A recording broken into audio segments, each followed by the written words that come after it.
देखिए देश के करोड़ों किसानों के डेथ वारंट पे साइन करने की कोशिश ये सरकार करेगी।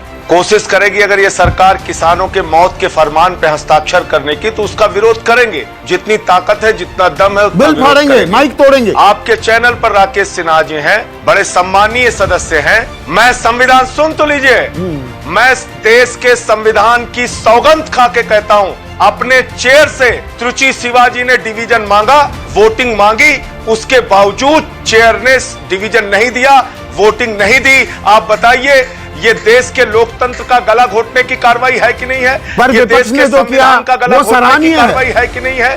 बिल फाड़ा जाएगा, माइक तोड़ा जाएगा, लोकतंत्र को मजाक बना दिया है। नहीं, आप कैसी बात कर रहे हैं संदीप जी? आप मुझे बताइए कि क्या कोई बिल आज तक आपने देखा? इतने दिनों से पत्रकारिता कर रहे हैं, अगर विपक्ष का कोई एक सदस्य भी वोटिंग मांगे, डिवीजन मांगे, तो क्या कभी चेयर ने बगैर डिवीजन, बगैर वोटिंग के कोई बिल पास कर दिया क्या? बिल तो छोड़िए, कोई संशोधन पास कर दिया क्या? आज तक कभी आपने ऐसा सुना है? आज का दिन हिंदुस्तान के लोकतंत्र के और संसद के इतिहास का सबसे बड़ा काला दिन है कि सरकार ने इस कानून को बगैर वोटिंग कराए, बगैर डिवीजन किए, क्योंकि बीजेपी के पास आज नंबर कम था, बीजेडी विरोध में थी, टीआरएस विरोध में थी, तमाम पार्टियां, कांग्रेस से लेकर आम आदमी पार्टी से लेकर सपा से लेकर बसपा से लेकर सारी पार्टियां विरोध में थी। ये आज हारते, आज किसानों के हक में बिल नहीं, ये किसानों के हक में ये बिल आज रुक जाता, इसको पास नहीं होने दिया जाता, लेकिन बावजूद इसके जबरन मार्शल के दम पे धक्का मुक्की करके रोक के वहां पर ये बिल पास किया गया। और निश्चित रूप से वहां Rakesh Sinha, division of vote क्यों नहीं हुई? वोटिंग हो जाती है, इतनी जल्दबाजी क्यों? सिर्फ राकेश किसानों के खिलाफ, सिर्फ राकेश सिन्हा स्क्रीन पर। देखिए संदीप जी, मुझे थोड़ा समय दीजिएगा, मैं अपनी बात पूरी कर लूं। पहली बात तो आप याद कीजिए इनका इतिहास। ये किसी भी चीज को बहुत पैकेज के साथ लेके आते हैं, बड़ा सुनहरा सपना दिखाते हैं। जीएसटी लेके आए तो आधी रात में आजादी देने लगे, 1 नेशन 1 टैक्स। आज राज्यों का शेयर नहीं दे पा रहे हैं, बढ़ाकर देने की बात कहते थे। इन्होंने 2 करोड़ रोजगार देने की बात कही, नौजवानों को 12 करोड़ रोजगार छीन लिया, बेरोजगार बना दिए 12 करोड़ लोगों को हिंदुस्तान में। इन्होंने कहा कि इतना काला धन लाएंगे कि हर आदमी को 15 लाख मिल जाएगा। ना काला धन आया, ना 15 लाख मिला। राज्यों का अधिकार छीनते हैं Sandeep ji. Dam safety act, राज्यों का अधिकार छीना। मोटर व्हीकल एक्ट, राज्यों का अधिकार छीना।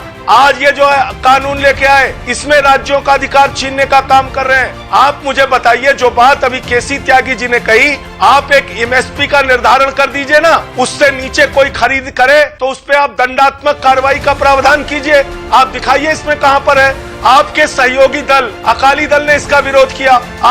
आपकी मातृ संस्था आरएसएस, उसका स्वदेशी जागरण मंच, आप उसको नहीं समझा पाए। उन्होंने विरोध किया इसका कि ये बिल किसान विरोधी है, ये बिल किसानों के लिए काला कानून है। तो आप कह रहे हैं कि पूंजीपतियों को असीमित खरीद की हम छूट दे रहे हैं, भंडारण वो चाहे जितना कर लें। आप मुझे बताइए, 20 रुपए किलो का चावल खरीद के, 18 रुपए किलो का गेहूं खरीद के कोई पूंजीपति उसका भंडारण कर ले, असीमित भंडारण कर ले, और बाजार में काला बाजारी करके जब उसकी कमी हो तो वही चावल और गेहूं 50 रुपए और 100 रुपए किलो में बेचे, तो आप क्या कर लेंगे?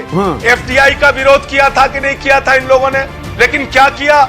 आज बीएसएनएल बिग बर्बाद हो गई, सारे प्राइवेट प्लेयर्स उसमें हावी हो गए। आज कोई बीएसएनएल का फोन खरीदता है, ना उनका नेटवर्क इस्तेमाल करता है। तो आज धीरे धीरे करके रेल का निजीकरण, सेल का निजीकरण, कोल का निजीकरण, बीपीसीएल का निजीकरण, बैंकिंग सेक्टर का निजीकरण, इंश्योरेंस सेक्टर का निजीकरण, जो मुनाफे की कंपनियां, महारत्ना कंपनियां, उनको आप बेचने पे तुले हुए हैं, देश को बेचने पे आप लगे हुए हैं, और आज आपने किसानों को भी बेच दिया। नंबर की बात कही संदीप जी अभी राकेश सिन्हा जी ने, नंबर आज बीजेपी के पास नहीं था। मैं फिर दोहरा रहा हूं, नंबर आज बीजेपी के पास नहीं था, और राकेश सिन्हा जी ने मेरी बात का जवाब नहीं दिया।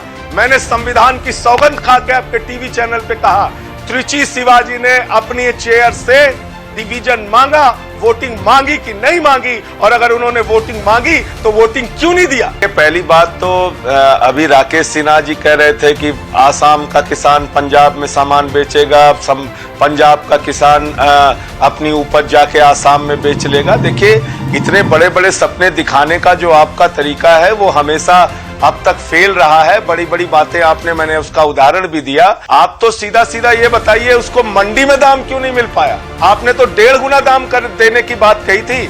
आपने खुद कहा था कि हम किसान के अनाज का 1.5 गुना मूल्य देंगे। आपने खुद कहा था कि किसान की आय 2 गुना हो जाएगी।